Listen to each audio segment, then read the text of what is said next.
I'm Richard Morris. I'm the chair of the European Movement UK's International Committee and also a board member of European Movement International in Brussels.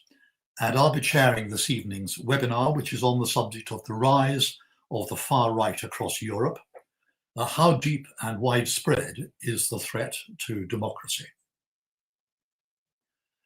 We have two outstanding expert speakers, John Lloyd and Sonia Delesalle-Stolper, who'll be talking to us this evening. And I'll just say a few words and then introduce them after that.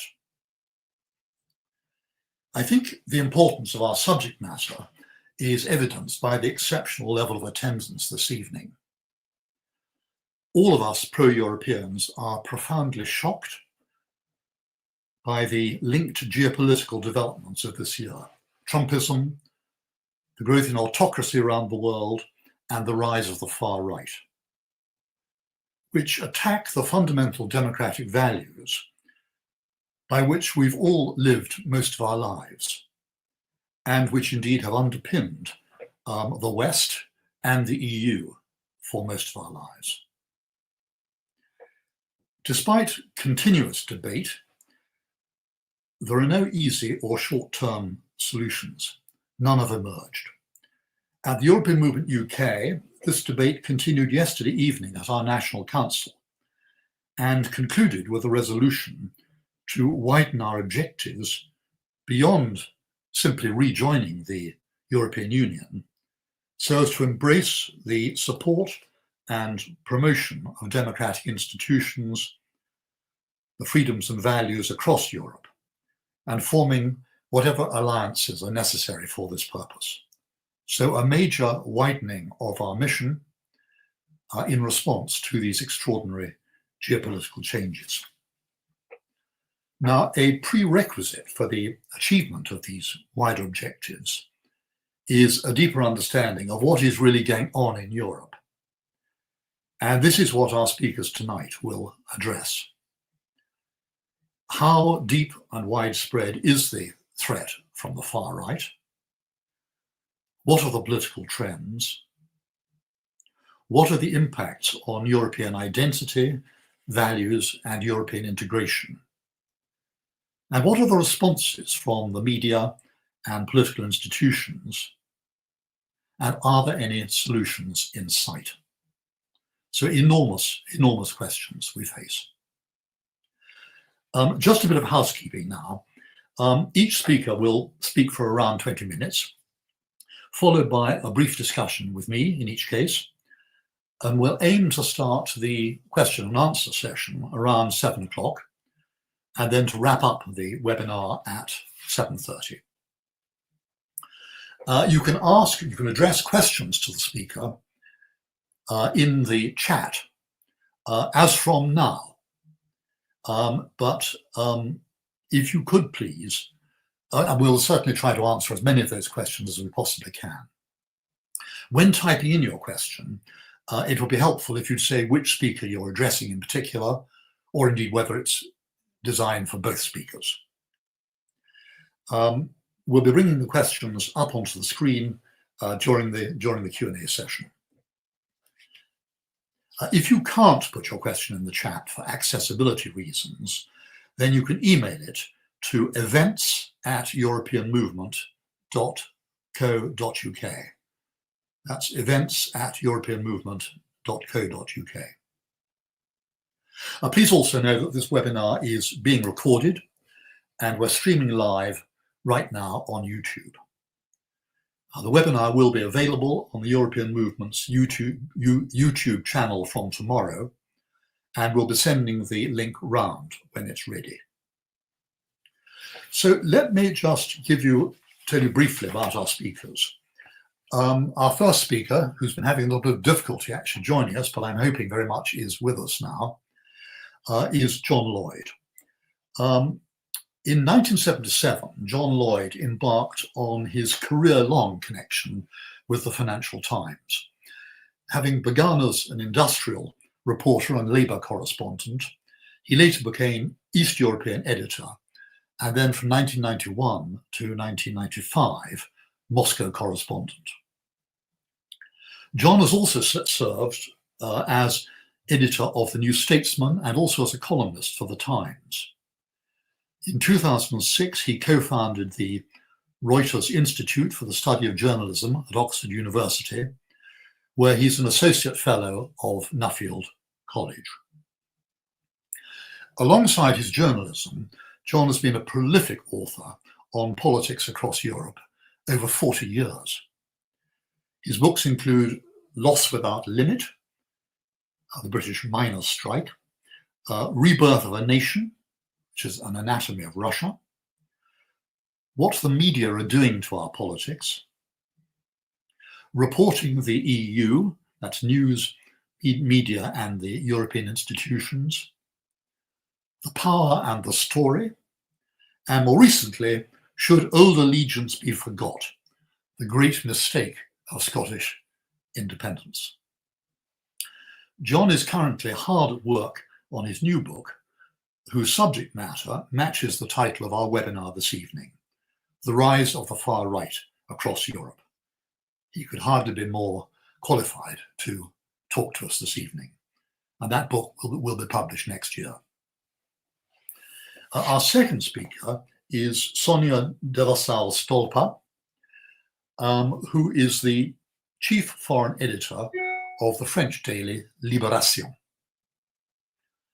Sonia began her career at the Paris headquarters of the French news agency, Agence France Presse, and in 1996 was posted in London as foreign correspondent.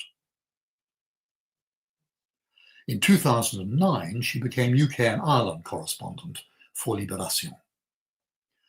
In her 25 years in the UK, she has covered Tony Blair's 3 premierships, the Northern Ireland peace process, the aftermath of Princess Diana's death, the 2005 London bombings, the return to power of the Conservatives, the 2012 Olympic Games, and most important, of course, of all, Brexit. In her time here, she has also regularly intervened in UK media, commenting on Anglo-French relations, including op-eds for The Observer, The Guardian, and The Independent. She also commented on French politics for the BBC and Sky News. In January 2021, Sonia returned to Paris, becoming deputy chief editor at Libération, as well as chief foreign editor. So again, we have someone very, very highly qualified to talk to us on this European subject. Well, now I'm hoping that John has been able to join us. And so if our technicians, we have great support here from Michael Anderson and also from Scott Daniels, if they're able to bring John in, that will be wonderful. Thank you very much. Yeah. Hello, can you hear me? Hello? Yes, yes, indeed. All right, okay. I'm in now, it seems. Well done. Okay. Right, what do you want to do now? John, it's over to you. The floor is yours to give your talk. Okay, thank you. Apologize for the delay. You asked me a number of questions in the document you sent me, a number of things that I should be addressing. And one of them is to give an assessment of what the far right now is, at least in Europe, if not in the world. And I think that what my view is that the far right, which I'd rather call the new right, because far right tends to actually to load the argument somewhat. But the new right is quite diverse. Above all, we don't know how they will act in office. They're now becoming more popular. It seems quite likely that another government will, in France perhaps, or somewhere else, form a government, and increasingly the European Union will have to swing towards the ideologies and practices of the new right. We only have one instance of a new right party running a country, and that, of course, is Italy with Giorgia Meloni. Giorgia Meloni was a member of the MSI, the Italian Movimento Sociale Italiano, which was itself an offspring of the fascist party, the pre-war fascist party. She came to power 3 years ago, and actually made it fairly clear in both her talks and speeches and so forth that she had renounced, and said it several times, that she had renounced fascism, that fascism was no longer a part of her ideology. She was a national conservative. Above all, she tended to see the Conservative Party of Britain as a model. This was a couple of years ago. I doubt if she'd see it so now, but she liked very much people like Roger Scruton, and people, the conservative philosophers appealed to her a great deal and were models for her. She had been quite a serious fascist. She was very much for Mussolini. In fact, there's something which her enemies play every so often, which is a very brief interview that she had given when I think she was in her late teens, early 20s, to a French reporter, where he asked her what she thought of Mussolini, and she said that, I think Mussolini was a great man, and everything he did for Italy and made it better.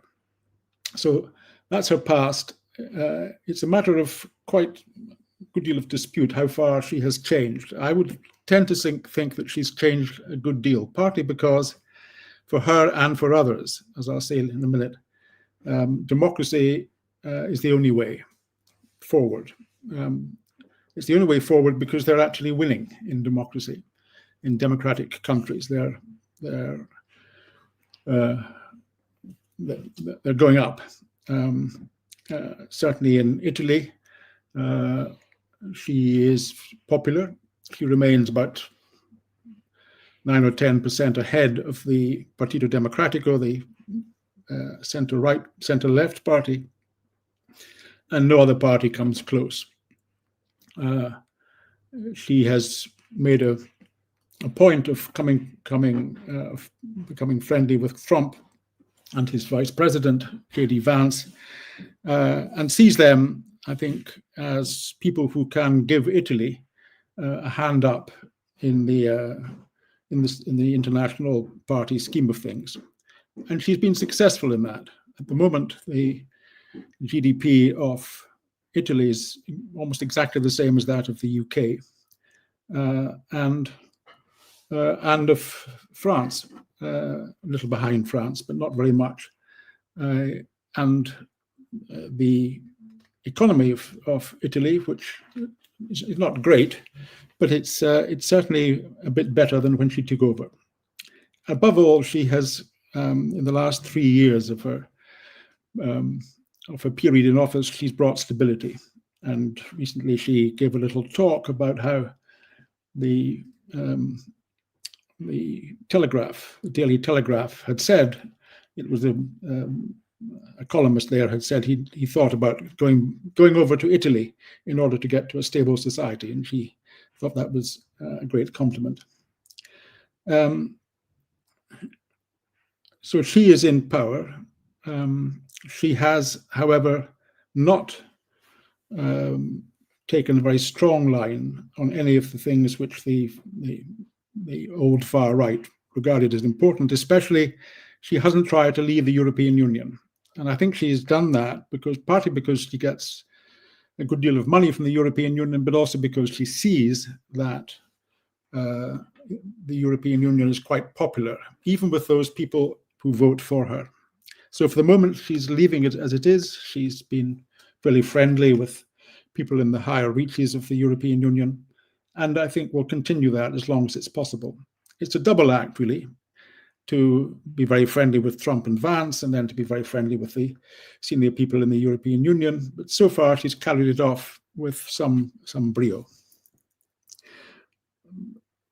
The other, I think, important party, or one of the other important parties here, is the Rassemblement National, which was created by Marine Le Pen's father, who was a very enthusiastic anti-Semite.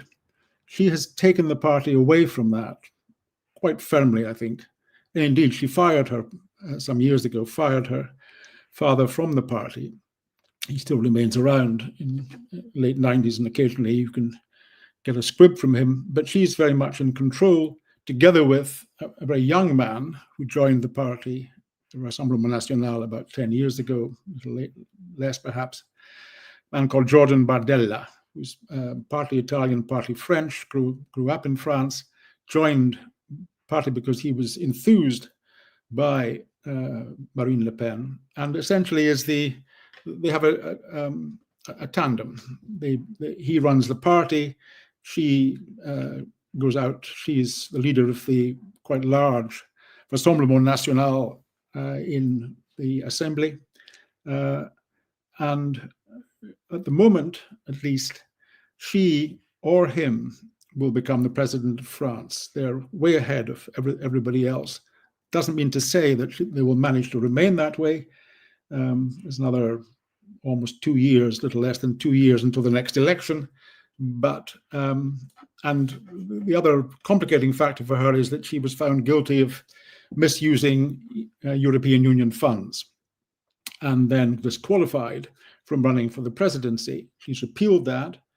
The appeal comes up, I think, in a month or so, but she's made it known that if she can't run for president, then Bardella will. And Bardella has, for a young man, I think 29 or 30 now, he's quite impressively good, at least on television, but he obviously lacks experience at the heights of the French political system. If she wins, or if he wins the presidency, in other words, if the Rassemblement National win the presidency, that would be a real earthquake within the union, because what had been the case, and really I think there are people arguing about this, but it isn't really the case now that that France and Germany, everything has to pass through them. They run the place in the last analysis. France is now very weak because they can't get a government together, and it may well be that Macron has to call for new elections, which may go rather hard against him. It's split between the new right with Rassemblement National, the far left, led by a man called Mélenchon, and the centre, which is still remains in the hands of Macron, but is now has shriveled a great deal. So what had been a party in a country which was very firmly pro-European Union and for greater integration of the European Union, I think can't be looked to be that in the future, at least not in the near future. Elsewhere, of the major parties in major countries in Europe, in Sweden, which I guess you could still call it a major party, at least it has been a major party by example, which is really rather failing to do now. It has a large party, the Sweden Democrats, which actually had roots in Nazism after the war. It's cast these aside. It now supports the centre-right party, although it doesn't have the centre-right government, although it has no, by agreement, it has no ministries, but it is essentially in charge of immigration and has cracked down very hard on immigration, partly helped by people being worried about the very large influx of immigrants over the last 10 years, which has been stemmed, but now has left the country with a real problem of integration, especially of the large number of Muslims who came in. And there's a good deal of anti-Islam a dislike among Swedes, which has left the place rather tense from being a country in which the murders and various kinds of crime had been relatively low. It now has the highest murder rate in Europe, and has lost a good deal of what had been its elan. So the Social Democratic Party, which lost the last election very narrowly, is still by some way the largest party. The party which I think is the most difficult to read is the German Alternative for Deutschland, AfD. And the AfD was formed initially, as many of you will know, I guess, as a excuse me, as a party of economists who didn't want to leave the Deutschmark for the European currency, and then was taken over by people who were on the right, and one can say, I think, reasonably on the far right of politics. It now has, and it's had a quite dramatic rise in the last few months. In the election, it was about 7 or 8 points behind the CSU-CDU coalition, which always represents the new right, the right, sorry, not the new right, the inside right. But now it's actually slightly ahead, more or less the same, but perhaps 1 point ahead in the polls. And the party, the AfD, really commands the party in what had been East Germany. And there, the party really does have, I was about to say a problem, but it has a number of figures who quite consciously flirt with what one might call Nazi tropes. There's a man called Bernd Höcke, who, when he was addressing a gathering some time ago, held up his hands and said, "Alles für Deutschland, alles für Deutschland, all for Germany." Sounds reasonable enough, but actually was an SS shout or an SA shout under Nazism, and everybody knew that. He had to pay a large fine a little while after. He went to another meeting and did the same again. He's now waiting for trial. So it's quite clear that he and others like him, especially in Thuringia, where he is the main political figure, are trying to turn the party into a quite dramatically far-right party. The two people, they've got a joint leadership, and they pose as essentially centrist people, center-right people, but do nothing to try to stop the extremism of the party in Thuringia or anywhere else. But it has, over the last, as I said, it has over the last few months enormously increased until it's level pegging with the CDU, CSU. And if it were, a number of German commentators say, if it were to go to the polls now, it would probably win. Elsewhere in Spain, in Portugal, elsewhere in Central Europe, Central Eastern Europe, the story is mainly the same. It's more complex than I'm saying, but it's mainly that the new right, and sometimes the far right and others, in some of these countries, is growing. For example, in the Czech Republic, which goes to the polls, I think, in a few months' time, the man who is leading the party called ANO, which means yes, is likely to win. He was himself prime minister and then lost his position, but has come back. He's the richest man in the Czech Republic and is likely, as I say, to become prime minister and, as far as possible, to stay there.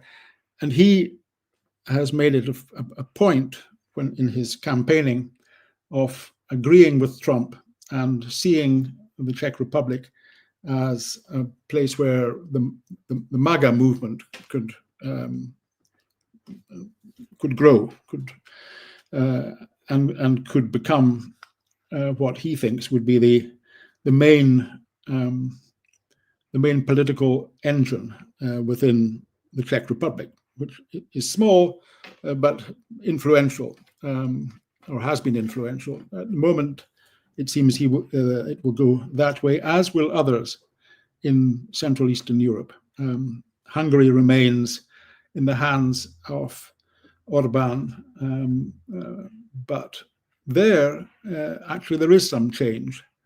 A new party has grown up, which for the moment is ahead of Orban's party, and is likely to stay there for some time. It may be that Orban, who has really run the place the last 2 decades, may now be losing out.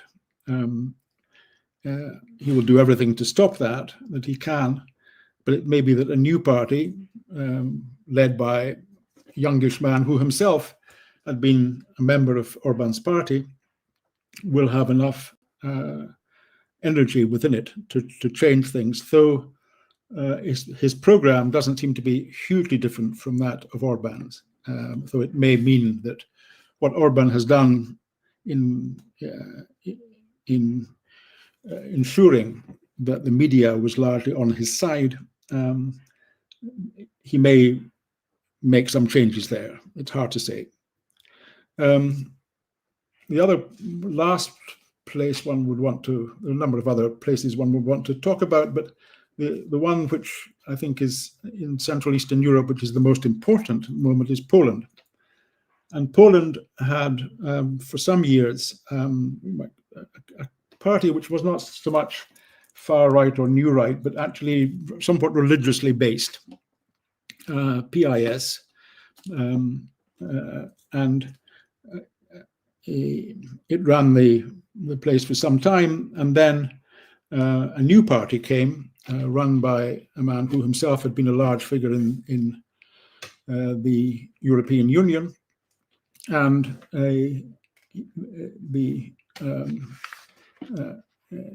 so that the country went from being quite strongly to the right, now is more or less to the center, really.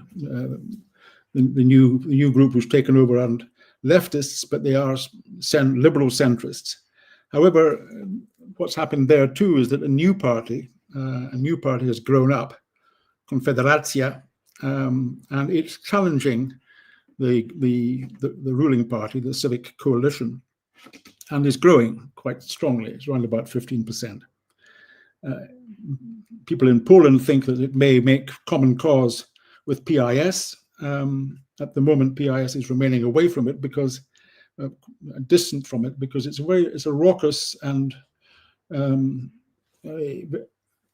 very much a strongly right-wing party, and they don't want to be, at the moment, they don't want to get into bed with it, but that may change.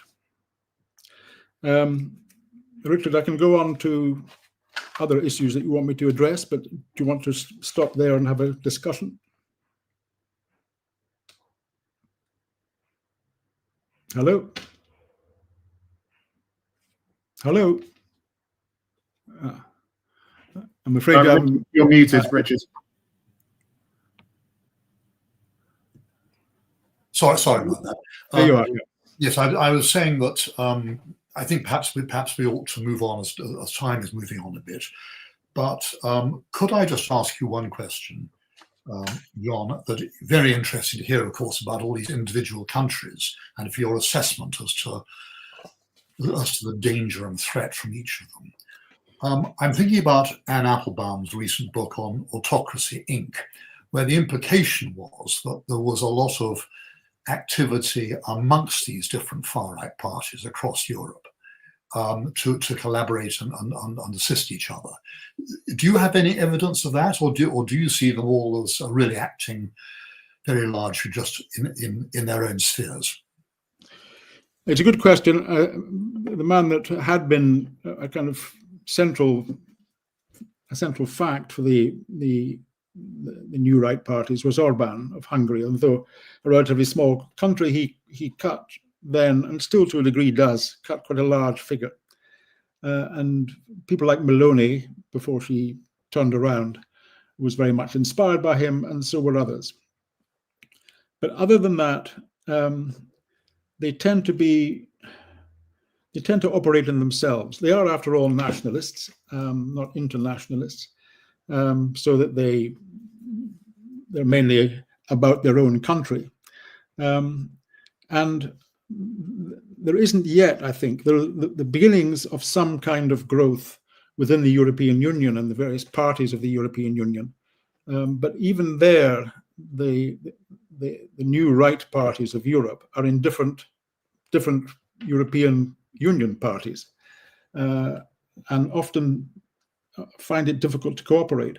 There had been quite a strong alliance between Le Pen and Meloni, but that's they had a quarrel, and they've become rather distant from each other. I think the quarrel is behind them, but they, as yet, they haven't made a large move to anything larger than themselves. So I think in answer to your question, the point is that all of them are waiting for the next elections, which of course are in different times in their different countries. They have different approaches. Very few of the Western ones, Italy, Spain, want to have anything to do with the AfD. Indeed, Le Pen some months ago made it quite clear that she wouldn't be in the same party, the same European party as the AfD, and didn't want anything to do with them. So there's quite a good deal of tension between them, and in some cases of dislike. So one would have to wait. I think what will happen if France goes to the new right, if either Le Pen or Bardella become the president, then I think the European Union will change, or begin to change quite dramatically. It will take some time, but then you've got a strong party in Italy, then have a rather strong party in France. You don't know, one doesn't yet know if the AfD will continue to grow, but anyway, there's some years before the next election. But they will, bit by bit, I think, push the European Union to the right. And there they will presumably cooperate with each other in doing so. Right. John, thank you very much. I mean, I think because of time constraints, we will now move on to our second speaker, but I very much hope that we can follow up those thoughts about the impact on the EU, which is very much on the minds of all of us here at the European Movement UK. But I think it'd be lovely if we could now hear Sonia's response to what you've said, and then we'll come back on the other thoughts that you clearly had, if you could contribute those in the context of the question and answer sessions a little bit later. So, if we may I now hand the floor over to Sonia Delesalle-Stolper. Thank you. Yes, good evening, and thank you for having me on that distinguished panel. I'll try not to be too long in order to be able to discuss with the audience, which I see there are many questions coming up, so that would be nice to exchange. Maybe I might begin by disagreeing with John. Sorry, John. I don't agree with the idea of calling Rassemblement National or Fratelli d'Italia the new right. I feel that by forgetting or by not calling them the far right parties, we muddle things a little bit, and we undermine basically the roots of what they are really. And I mean, the rise of the far right in Europe or across Europe is not new. It's been going on for years now. And I mean, Brexit happened 10 years ago, nearly, and it was at that time already something. So I mean, in France, we have what we call the Conseil d'État, which is a kind of governmental body that acts as a legal advisor to the executive. And in March 2024, they agreed to say that actually the Rassemblement National is indeed a far-right party. I think, I mean, I'm talking about those two examples partly because I'm from France and I'm following that very closely. And John talked a lot about Meloni as well, because it's the only real example of the far right really fully on power in one of the main European country.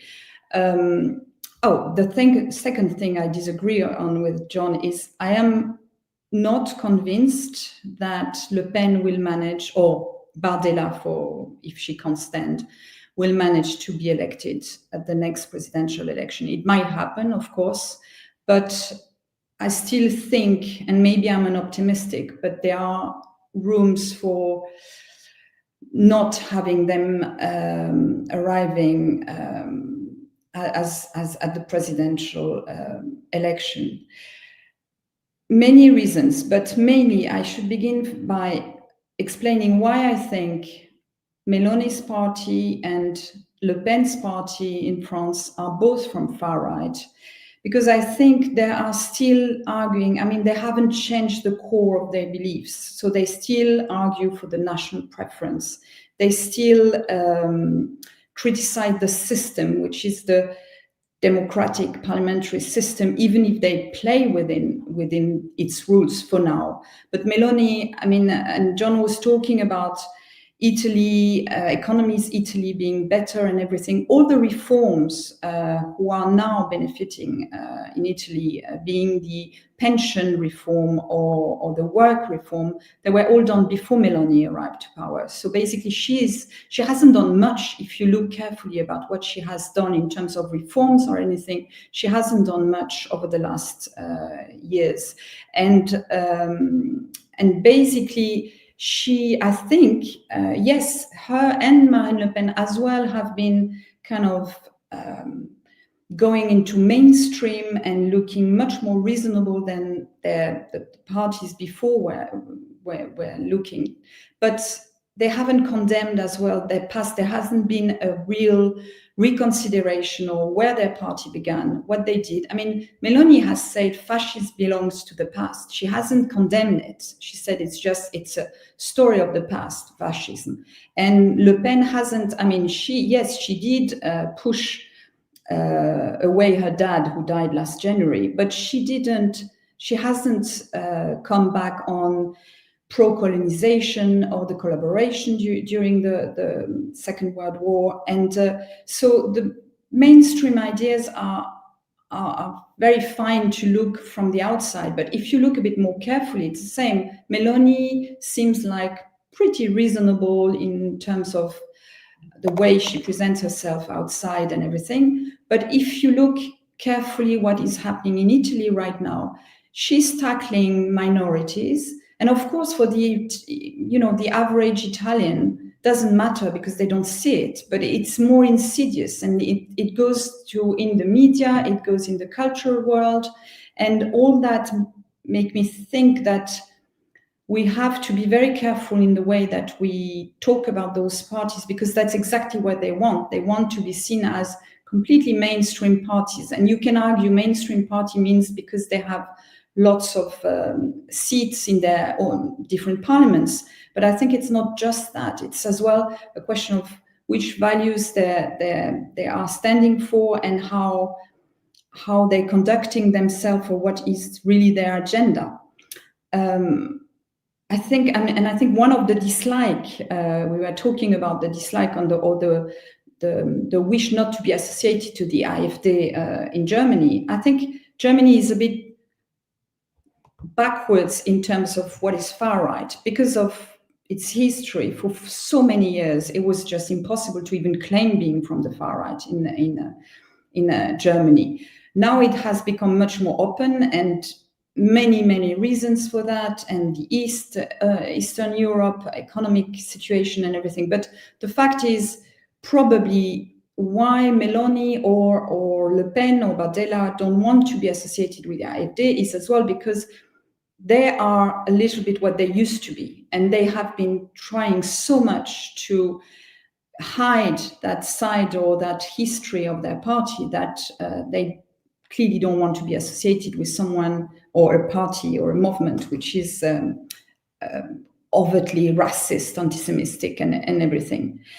Partly as well, why they have done that work is that I think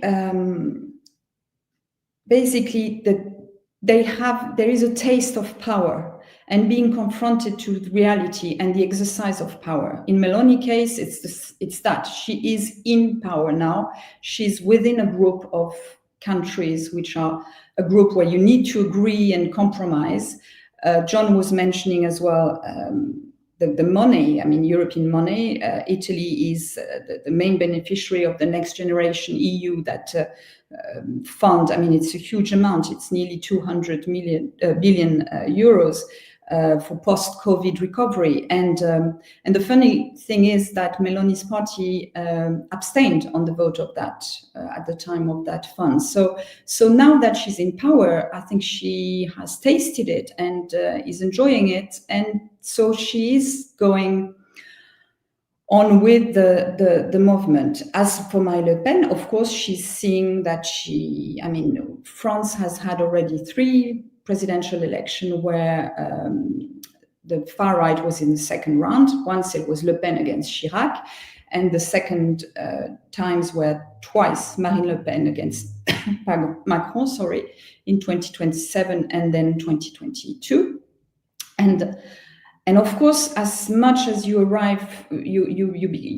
come close to power, you taste it and you see how is your public opinion reacting. And the rejection of EU, coming out of the EU, was one of the main, from the EU and from the Euros, were 2 of the main theme in the Front National and then Rassemblement National. And then what happened? Brexit happened. And I'm sorry to say that Britain played a big role in that, because suddenly when Brexit happened, the chaos which followed that referendum, the discussions and the endless, it was so messy to entangle yourself from the EU that actually public opinions across Europe, including in the most conservative countries, decided that actually that wasn't that a good idea. And so suddenly they completely renegated on that program. I mean, it was really interesting because they chose to stop really very late during the presidential campaign and to say, no, actually, we changed our mind finally, let's not argue in favor of leaving the EU. Because they saw it as, the public opinion saw it mainly first as not a success, let's say, to put it mildly. So that's why I think we need to be careful about that little music, which we hear a lot. I mean, we hear it a lot in France. My newspaper, we're preparing a dossier on that soon, but we hear it everywhere about, look, far right in power, Meloni is not that bad. It's not so complicated, and actually it works. But you have to look into the details, and I think you've been. We've been seeing that a lot, and we need to stand up a lot against that, because I would argue that it's not that easy. So now coming back to France maybe, and a little bit the probability or the danger, I don't know how you would qualify it, of having Le Pen, or more probably actually Bardella, because effectively Le Pen has been convinced of misuse of European funds. Her appeal is next January. So in principle, if she was to win her appeal, or even if she lost it and would appeal to the Cour de Cassation, which is the Supreme Court, she might still have time, if she won, to stand for the next election, if they're not earlier, but I don't think that will happen. But so it will probably be Bardella, the Rassemblement National candidate.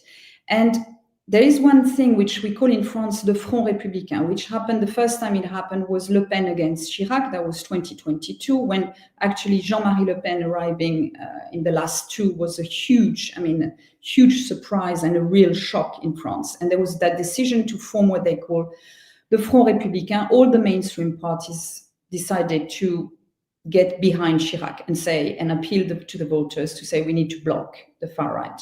And that worked so well that Chirac was elected with 82% of the voices, which was huge. Then 2017, and 2022, there was Marine Le Pen and there was against Macron.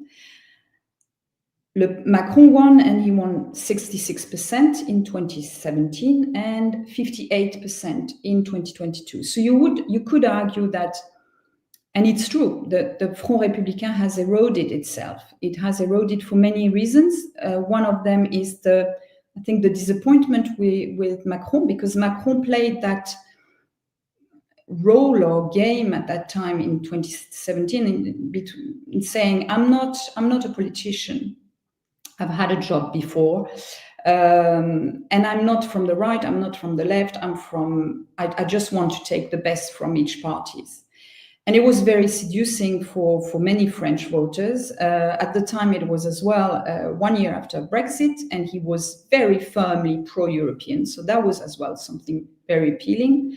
And I think he raised quite a lot of hopes. And the problem is he has disappointed many people, partly because they feel that he is actually a politician like any other politician, and more on the right actually than on the left. And the chaos of the last year or so in France has been quite unusual for our system. We're not used to have 5 prime ministers in a year or something like that, and we're still waiting for our next government, which should happen next week, I think, and will probably not be that different from the one who just was had to resign. But anyway, so that is so the reason about the disappointment makes people saying next time we will not rally to vote against Le Pen or against the far right. We will we will abstain,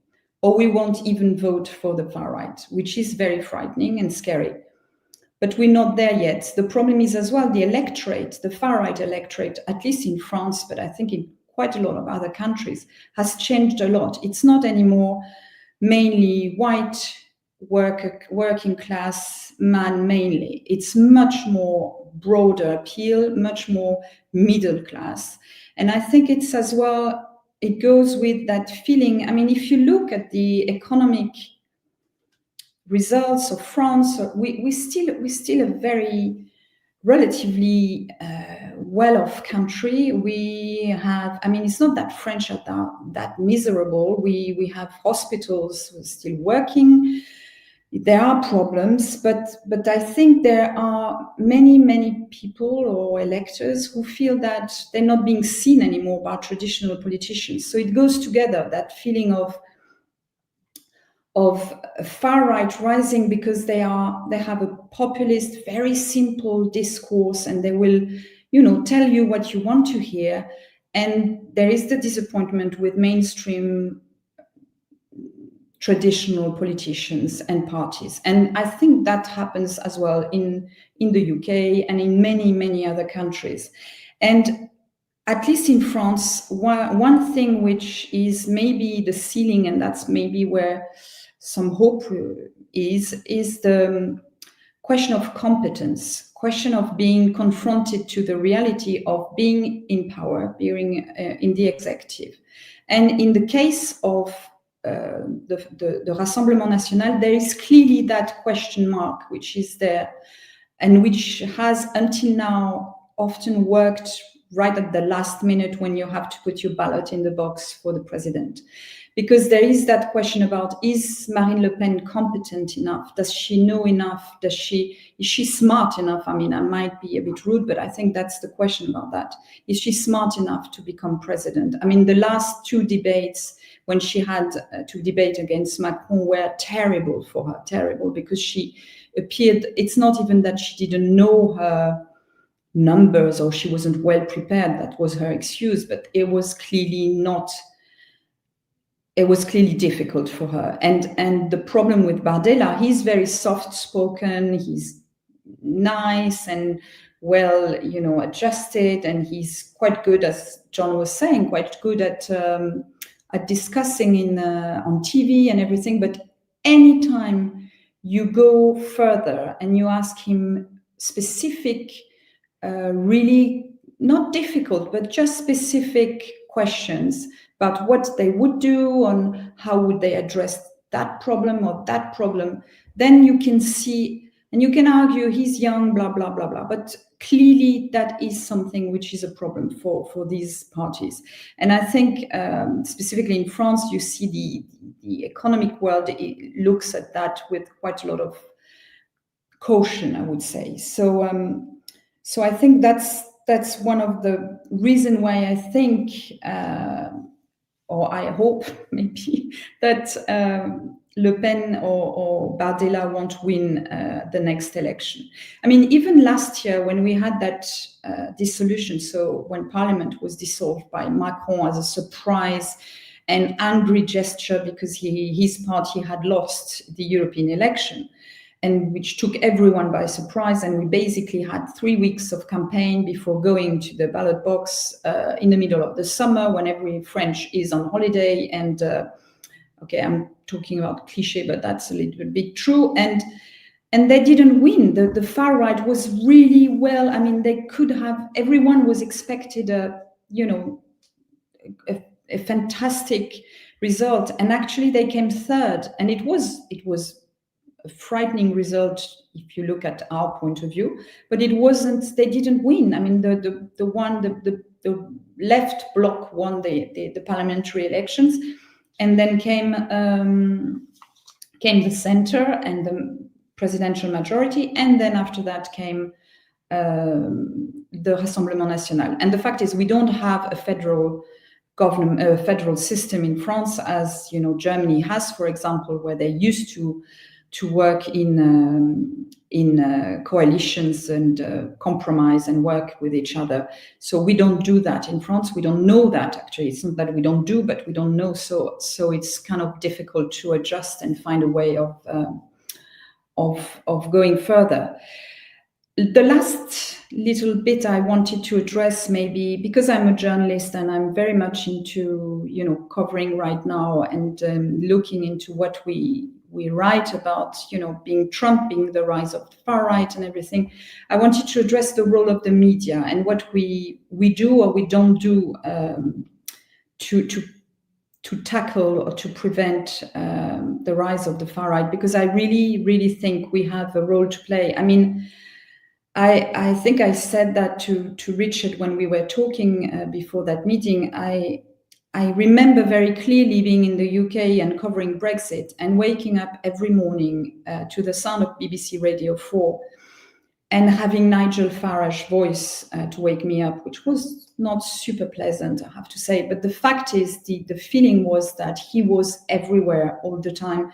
And he wasn't, I mean, I remember him telling things about the EU, which as a French correspondent, maybe I knew more than some British people, but it was amazing that no one ever confronted him about just not being present in Parliament and winning a salary which was utterly unused, basically. I mean, not put into proper use. He's champion of the absenteeism in the European Parliament. Anyone in this assembly who's been in Brussels knows that, and no one was confronting him about that. And that is something we can see a lot, I mean, as well in France, you have more and more media who are now in the hand of the far right or some far right billionaires or people who are really have got a clear agenda, and they are allowed to say anything. And as journalists, and media, I think we don't, I mean, and I think it works for media, but it works for politicians as well. I think we need to be more determined to tackle and to resist that. We have had at Libération a big debate, and we've had that for years actually, because it goes back to Jean-Marie Le Pen. We've decided, we are, we assume we are a left-wing newspaper, center-left newspaper, and we have decided years ago that we would not interview any of the Rassemblement National, Front National at the time, members. So we don't run interviews of Marine Le Pen. We've never run interviews of Jean-Marie Le Pen. We never run interview of Jordan Bardella. We do have them on the front page, but we don't do that. The reason is because we think that our job is more to tackle, deconstruct, and verify what they say. So we cover everything about them, more than giving them a sort of platform, because we still think, and it is, I mean, it's a debate, so sometimes we disagree, but to this day, we're still there with the idea that we need to tackle that more strongly and more front on. And I think that's true for everyone. That's true. I mean, when you see what is happening in direct right now, live in the United States in terms of freedom of speech, and it's just, I mean, it's a lesson for us, but I think it's as well a warning that we need.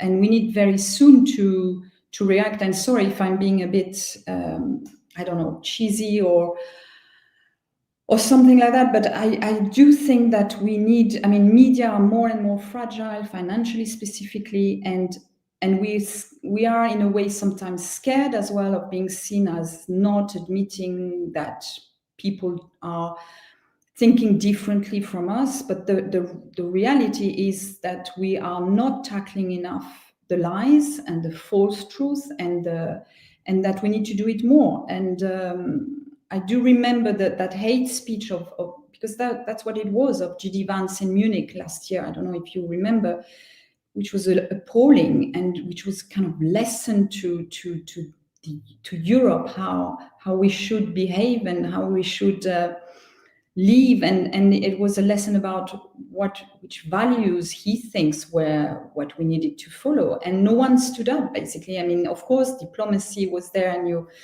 was probably not the best place to react or live, but I think we are really getting to a point now where we need to very much think about the values we share, and I really think that freedom of speech is very different from freedom of hate speech, and these parties, which I will keep calling far right parties, are trying to make us think that it's the same, and it's not. I think I'll stop there. I have many other things to say, but I think if we need to have a bit of time to discuss and exchange, that might be better if I stop there. Sonia, thank you very much indeed. There's tremendous insights into the political situation in France, and very interesting remarks, and obviously very deeply felt remarks about the role of the media in this extraordinarily difficult situation. Thank you very much indeed. You did at the start set out your stall very much as not agreeing fully with some of the things that John said, particularly about the nature of the far right in different countries. And I'd like to give John the opportunity to respond to that. But John, I don't know if you'd be happy to do this. I think we probably ought to go on now to the questions. But I would hope, John, that you would have a chance within the questions to respond, if you so wish, to the views expressed by Sonia. No, that's fine. I mean, I agree with some of what Sonia said, especially about the problem of competence. I think competence is of the new right parties, even when they get into power, is one of the largest issues overhanging us all, certainly overhanging them. But I'm perfectly happy to go to questions and then perhaps put in my oar into one or two areas. All right. Well, I think my colleague Michael Anderson's going to put up the questions. I'll just read it out for everybody. From Albin Mayo, a question to John: which country has the far right struggled? Which country has the far right struggled in the most, and what lessons can we learn when it comes to resisting a capitulation to the right from the centre or populist left? John, that's you. Shall I come back on that now, Richard? Yes, please. Yeah. And I think the country in the European Union which has not developed a culture of the new or the far right is a small one, is Ireland. And although there has been a good deal of unease about the level of immigration there, which is actually higher than in the UK or elsewhere, it's been very high relative to the size of Ireland. There has not been there's been attempts from the small far right groups to get something like the Rassemblement National or the Fratelli d'Italia, but it hasn't worked. So that is an example, I think, of a place where the culture, the political culture, seems to have worked against it. As people may or may not know, the government of Ireland is a coalition essentially between Fianna Fáil and Fine Gael, with alternating leaders being prime minister, and that seems to have, as it were, carried the day. Other than that, I think there are places where it's weak. It had been in Spain. The Vox in Spain had gone right down after the last elections, but now they've jumped up quite strongly, I think. But they certainly aren't the major force that the Rassemblement National or Fratelli d'Italia or even the AfD are. So it varies a good deal between them. But by and large, I think it's reasonable to say, as I actually did say, that in most of the countries, most of the European countries, there is a new or far right party which is tending to gain, sometimes up and down, but tending to gain. I might add something else to the reason why, but I think that's an answer to the question. Right, thank you very much. Let's go on to the next question. From Andrew Blewett, if we end up with new right parties in power in the EU, will constitutional checks and balances be strong enough to preserve a fundamentally democratic system? i.e., is this necessarily reversible? I must say that is a very big question which has been on my mind a great deal. I wonder, Sonia, if you'd like to comment on that. Well, I think it's all depends on what happens once in power. I mean, Meloni hasn't hidden the fact that she'd like to change the constitution, that she'd like to tackle the justice system, which is, I mean, has much to be improved, I think, in Italy, but still. So the moment you begin to, and you can see what Trump is trying to do in the United States. So you have countries where those counterbalance constitution checks and balances are very strong, some where they're less strong. And in these cases, that's where it might become very dangerous. I mean, you know, we were talking about France and the probability or the possibility of having the far right coming to power. I mean, the moment the far right comes to power in France, you will have chaos. I mean, today was just 1 million people in the streets of France or a bit less to protest against the pension reform from the Macron non-government right now, but still. It would be millions in the streets, that's for sure. So I don't know.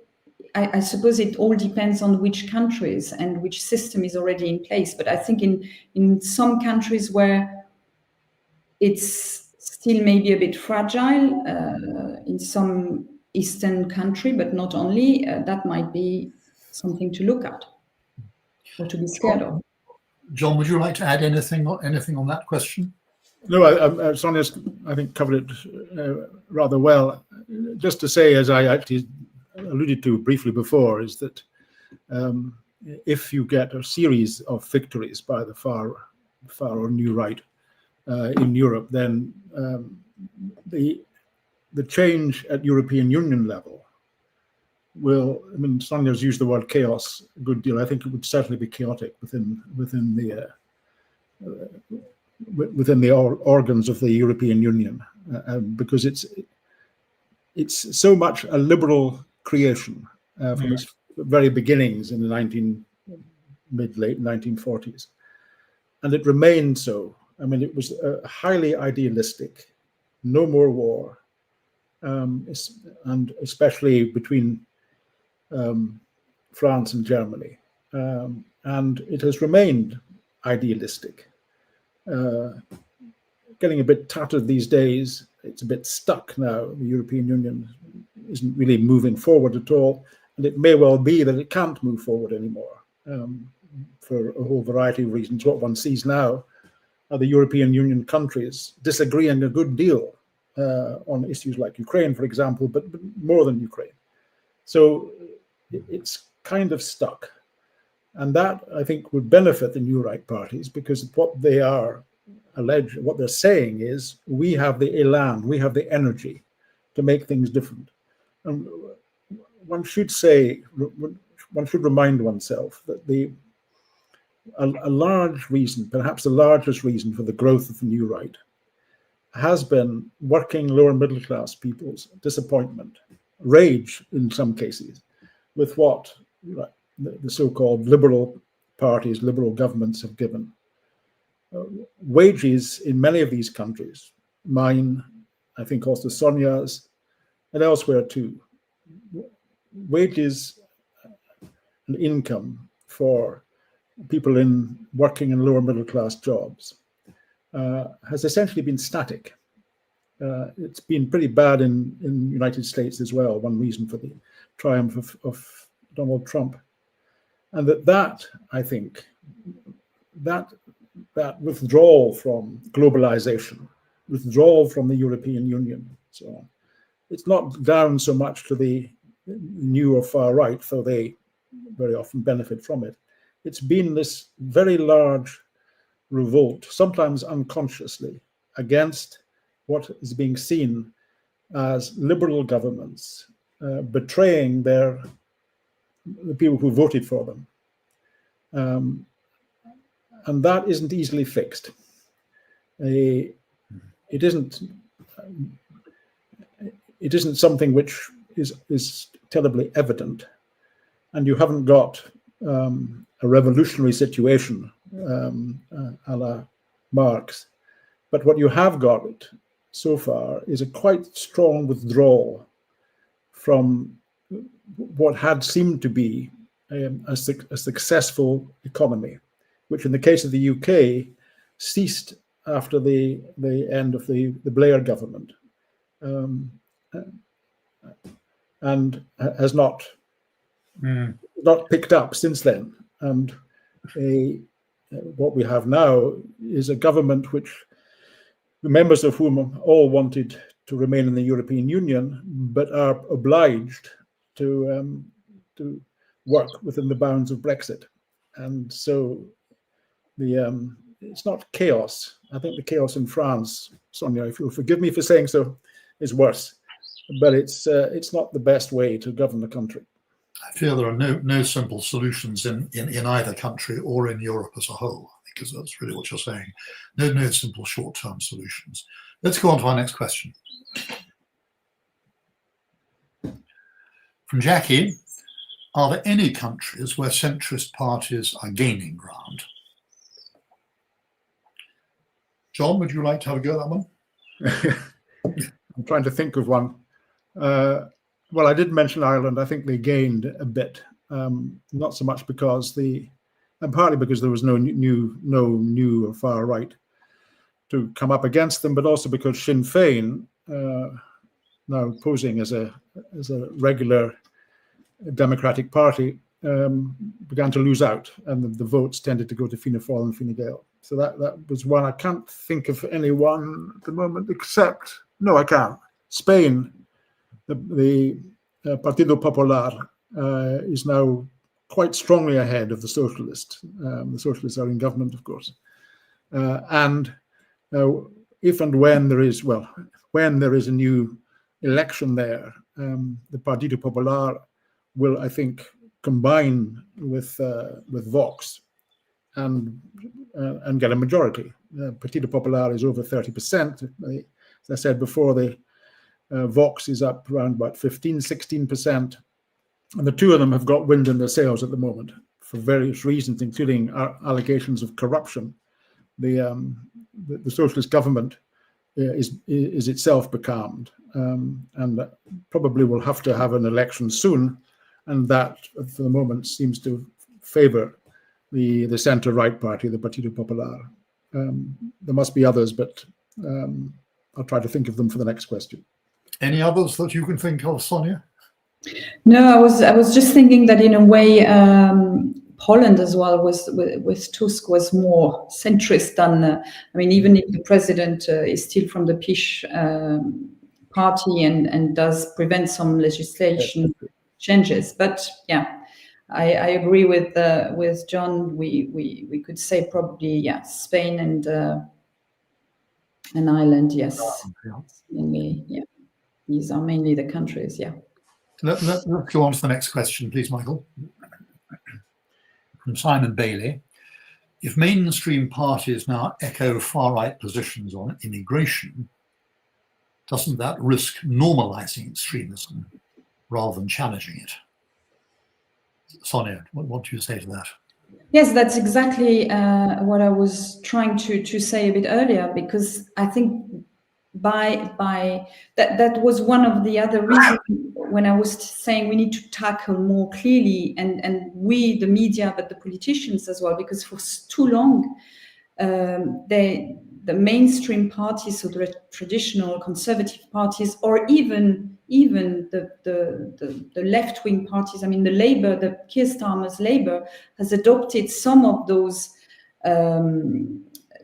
discussions about immigration and need to tackle it and the way to tackle it, and if you look at the numbers of immigration, how many are really coming, or how many are really I was about to say welcoming, but welcome, but they're not really. But in France or Germany, I mean, Germany greets many more foreigners than UK. But the Labour government is using exactly the same, not exactly, but some of the rhetoric which you hear in Farage's voice or Badenoch, and I think it's a real danger. I agree. I completely agree with that question. That I think instead of tackling it and calling the bluff, because that's the thing, they are talking about invasion and whatever, but the solutions and the reality is not there. Never ever. It's just music to the ear to please a voter at a moment or another, but it's not real action. And I think we are now getting to a point where if we want to prevent further rise of the far right, there are many forces which need to think about tackling in a different ways than thinking that if we adopt some of their rhetoric, will make that problem go away, because it's not true. I think there's rather too much appeasement going on, isn't there, towards the far right, and of course it's very Trump dominated, that, because being terrified of losing contact with America. John, do you want to add to that? Yeah, I don't agree with you on that, Richard, nor with Sonia. Just on the question itself, the country which has been most successful and remains most successful on the question of immigration is Denmark. Another small country, but nevertheless one which has, as a ruling party, a social democratic party, a party of the left. And that party of the left brought in extremely strong measures against immigration. And so immigration into Denmark is very small. The reason why people like Starmer and others all over Europe are using rhetoric which before they would have, especially if they were on the left, condemned for racism and so forth, is popular. They're pushed by people who don't want mass immigration. And I mentioned actually earlier on Sweden. And when the people there, I've talked to a number of people there some time ago now, but I think it's the same, when they see gangs, which are quite often formed by Swedes, but more often by immigrants,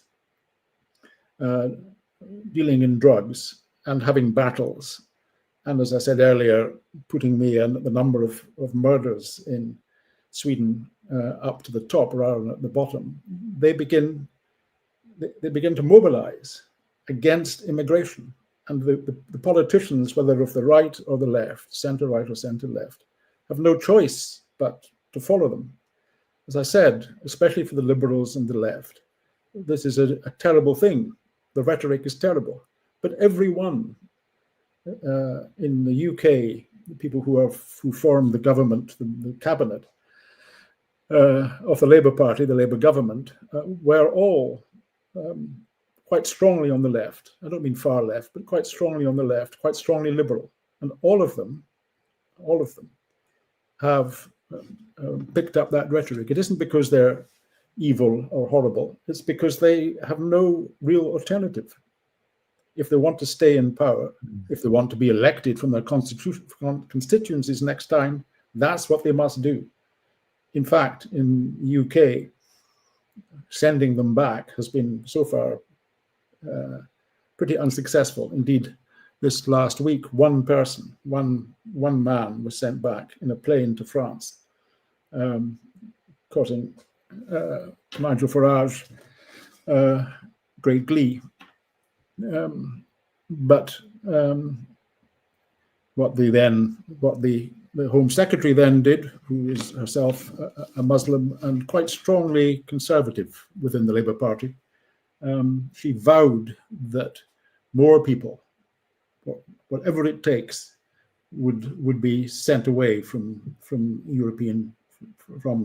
the UK. As I say, these politicians have no choice. Thank you. That's a very, very pragmatic answer. Thank you.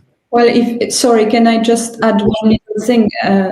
If you look at Italy, Meloni has tackled and she tried to organize those center in Albania, and it failed. And she has, because she's confronted by the reality of the demographic in Italy, she has regularized lots of migrants. Spain has decided as a government to give their papers to, I can't remember the number, but it's a huge number of migrants as well. So when you say, John, that there are no choices, I think there are different approaches to that question of immigration. And they have, I mean, it's very striking in Meloni's case when she is clearly, it's part of her party and her rhetoric to be in front against foreigners, migrants, and everything, and then the reality strikes again, and then you have to adapt to that, and then you have to regularize people who are going to work and do the job because the population is not growing fast enough for that. Yeah, right. I think we'll move on now because we've only got time, I think, for 2 more questions, I'm told. Michael, let's have the next one. From Linda Hardwick. Why are people being influenced by the far right, knowing what previously happened in Germany and elsewhere? Sonia, would you like to start on that one? I think there are different things. The first one, I would say, there is a big thing about history, I think, and memory and remembering. If you think, I mean, we are now basically living with the last people who lived through the Second World War. And the ones who are still alive were basically children at the time, or were just born, or very young children. So the memory of that time has gone, clearly. You can see that. You can see, it's striking to see that when we grew up and, talking about concentration camps and the Shoah and the Holocaust was a big part of our curriculum, and you see today that it's not that striking to anyone anymore, and it's in a way frightening. And I think lots of people after the war, and specifically, I'm married to a German guy, so we've talked about that a lot, and basically some said, what was important after the war was basically having a job, living peace, have a house, being able to raise your children, and that was it, basically. Today we are in a world today, and of course social media, everything makes it even 10 times more important, more striking. But it is the fact that I was talking a bit earlier about the feeling of not being seen or having been forgotten. And there are people today who says, I'm middle class, I have a house, but for the last 20 years, nothing has improved in my lifestyle, and I haven't grown, at least. And why is that? And then they see a neighbor, and the neighbor is a tiny bit better off, but just a tiny bit, and it's enough to create some resentment. And so I think, I haven't got the right answer to that, but I think partly of that is really that as well, people having forgotten that, and being resentful because the bus next to their door is not working, or there is no line of bus, and the local politician has forgotten to address that when he promised that he would do that before being elected. All those kind of things built up, I think, and because we haven't got, you look at Ukraine, which is next door to us, and you talk to people in Ukraine, when you have one big aim, which is fighting for your freedom against someone who's invaded you, then there is no question about, who is doing what. But when you... Yes, values rather change then, don't they? Yes, it changes one's perspective and values. I think so. John, do you agree with that, or do you have a different line on that? Slightly different. I agree quite a lot of what Sonia said in that case, but I wanted to just put a couple of things in. One is we in Europe, and certainly in Western Europe, but in most of Europe and also in other countries as well, are faced with such huge questions hanging over us, which have not yet been, not much change has been delivered. One, of course, is global warming, which actually now is probably set to get worse for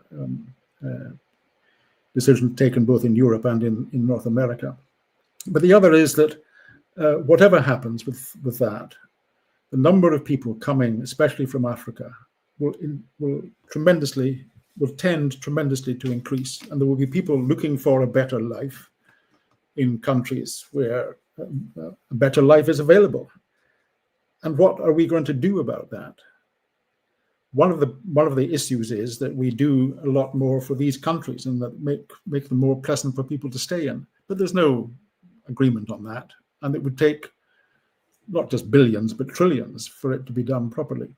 So we're waiting for, as it were, or coming up to what could be a cataclysm. And as yet, what we've got, I think, and reasonably enough, is that people are thinking, well, things weren't too bad. They're not too bad now. And they're not going to, the governments will change things a bit and make sure that nothing too bad happens to us. I'm not sure that that's now any longer possible. So that when we're talking about issues of immigration and what we can do about it, and how far countries can protect themselves as many of their large numbers of their population ask for, then if we cannot then get some kind of balance and some kind of sense among people as a whole that what we're up against now is a huge problem. and therefore it has to be, we have to try through the United Nations, although isn't probably the forum for it, or through some mechanism to get people to think and act against, as I said, a cataclysm which at the moment is still coming down the road rather fast. Well, that's a very, very sobering analysis and thought. I'm getting a message now that we are out of time, so I'm afraid that's the end of the questions. If I could just, well, to say sum up would be ridiculous on a conversation that's been as wide, as broad, and as deep as this. But it has been, I think, extraordinarily timely to talk about these very, very difficult questions when we all face something this year which is certainly completely revolutionary in my lifetime, with the most powerful country in the world suddenly seeming to abandon the values we have all held dear ever since the World War II, and posing enormous questions for us all.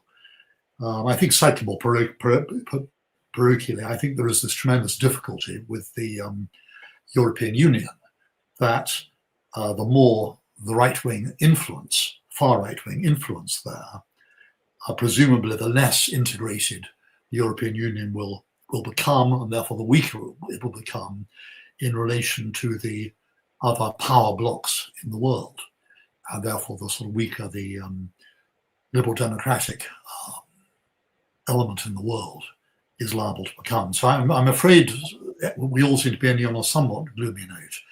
This is a very, very difficult time indeed. But I'm extremely grateful, as I'm sure all our attendees are, for the expertise and insights shown by our two wonderful speakers, for John Lloyd and Sonia Delesalle-Stolper. Thank you very, very much indeed. And I'd just like also to put in a word for our two technicians behind and administrators, Michael Anderson and Scott Daniels, who have made this run so smoothly. So thank you all very much, and good night.